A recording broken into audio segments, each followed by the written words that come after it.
अब बात करते हैं मनोहर सरकार में जिस तरीके से विकास हुआ है। हरियाणा के संपूर्ण विकास को लेकर सीएम मनोहर लाल बेहद संजीदा भी हैं। प्रदेश से जुड़े बड़े बड़े फैसले तो मुख्यमंत्री लेते ही हैं, लेकिन इसके अलावा भी देखिए छोटी से छोटी बात पर उनकी नजर रहती है। बात चाहे प्रदेश की साफ सफाई उनकी व्यवस्थाओं की हो या फिर प्रदेश के छात्रों की, सीएम हर क्षेत्र को लेकर गंभीरता से फैसले लेते हैं। और इसी कड़ी में अब हरियाणा सरकार ने पंचकुला जिले में सफाई व्यवस्था सुनिश्चित करने और कचरे के निस्तारण के लिए ठोस कदम उठाया। इसके लिए सरकार ने अगले 1 साल के लिए एजेंसी को काम पर भी लगाया है। सरकार के इस कदम के पीछे आखिर मकसद तेजी से बढ़ते हरियाणा को सफाई के मामले में अव्वल बनाना है। इस रिपोर्ट में देखिए।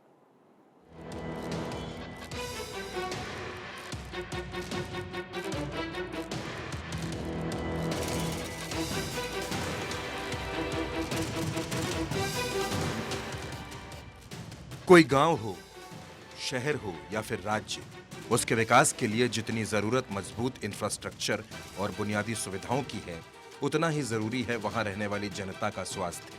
और स्वास्थ्य के लिए सबसे जरूरी चीज है साफ सफाई। सफाई के इसी महत्व को समझा और जाना है हरियाणा की मनोहर सरकार ने, और इस दिशा में बड़े कदम उठाए हैं। हरियाणा को स्वच्छता की दिशा में अव्वल बनाने की शुरुआत सीएम मनोहर ने पंचकुला जिले से की है। हरियाणा सरकार ने पंचकुला जिले में सफाई व्यवस्था सुनिश्चित करने और कचरे के निस्तारण के लिए ठोस कदम उठाए हैं। इसके लिए सरकार ने अगले 1 साल के लिए एजेंसी को काम पर लगाया है। एजेंसी की ओर से कचरे के निपटान के लिए door to door collection, transportation और प्रोसेसिंग की जाएगी। पंचकुला शहर से कचरा इकट्ठा कर अंबाला के पटवी में डाला जाएगा। मुख्यमंत्री मनोहर लाल ने चंडीगढ़ में हाई पावर्ड वर्किंग कमेटी की बैठक की अध्यक्षता की। इस बैठक में ही ये फैसला लिया गया। बैठक में शहरी स्थानीय निकाय मंत्री डॉक्टर कमल गुप्ता भी शामिल हुए। बैठक में बताया गया कि पंचकुला शहर में लगभग 70,000 घरों से लगभग 200 टन प्रतिदिन कचरा निकलने का अनुमान है। उन्होंने अधिकारियों को निर्देश दिए कि कचरे के डोर टू डोर कलेक्शन सुनिश्चित करने के लिए वाहनों पर जीपीएस के साथ साथ सभी घरों में RFID लगाई जाए।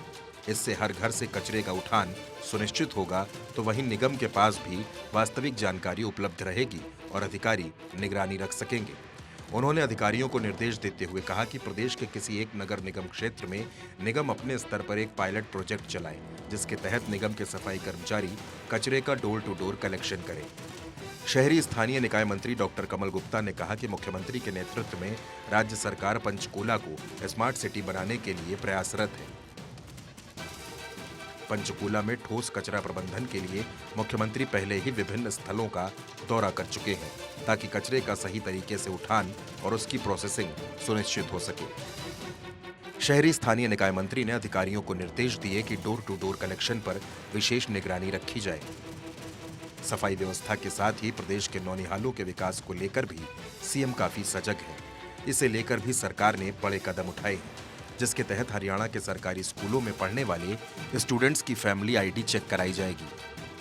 मुख्यमंत्री मनोहर लाल ने यह फैसला ई-अधिगम के लाभार्थियों से संवाद के दौरान लिया। निरीक्षण के दौरान यदि किसी स्टूडेंट्स की इनकम दिखाई गई होगी तो उसका सरकार वेरिफिकेशन कराएगी। जनसंवाद कार्यक्रम के दौरान डिजिटल तकनीक के जरिए से ऑनलाइन शिक्षा प्राप्त कर पूरी दुनिया से छात्रों ने जुड़कर सीएम से चर्चा की। इस दौरान मुख्यमंत्री ने स्टूडेंट्स के साथ चर्चा के दौरान कहा कि ई-अधिगम योजना के तहत 5.50 लाख टैबलेट बांटे गए हैं। सीएम ने कहा कि सूबे में एक ऐसी व्यवस्था करनी थी जो स्थायी, सहज और सुलभ हो। साथ ही अध्यापक और विद्यार्थियों के बीच 2 तरफा संवाद हो और प्रश्न पूछने की स्वतंत्रता हो। इसी दिशा में 8.7 इंच के आकार के स्क्रीन के टैबलेट मुफ्त दिए गए। इसके साथ ही 2 GB इंटरनेट डाटा भी स्टूडेंट्स को मुफ्त दिया गया। इस दौरान सीएम ने बच्चों से संवाद तो किया ही, उनके अभिभावकों से भी बात की।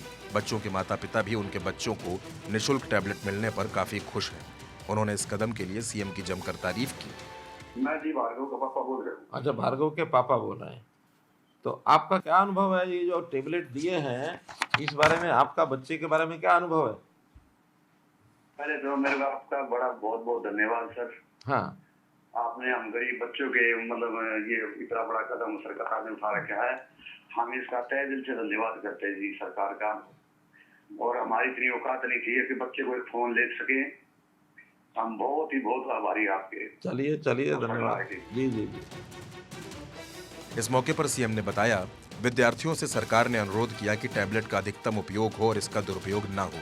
टैबलेट का दुरुपयोग रोकने के लिए मोबाइल डिवाइस मैनेजमेंट सिस्टम डलवाया ताकि कोई भी विद्यार्थी अनुचित सामग्री न देख सके।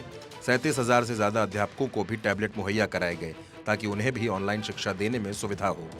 1.87 लाख से अधिक छात्रों के लिए शिक्षा सेतु ऐप के माध्यम से शिक्षा दी गई।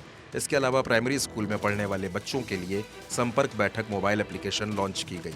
हरियाणा पहली बार अपने स्तर पर ही बच्चों को टैबलेट देने वाला देश का पहला राज्य है। पूरे विश्व में कुल शिक्षा में कुल 6 से 7 ऐसे देश जो ब्रिंग ऑन डिवाइस नाम से योजना चला रहे हैं। Bureau report, Bharat 24।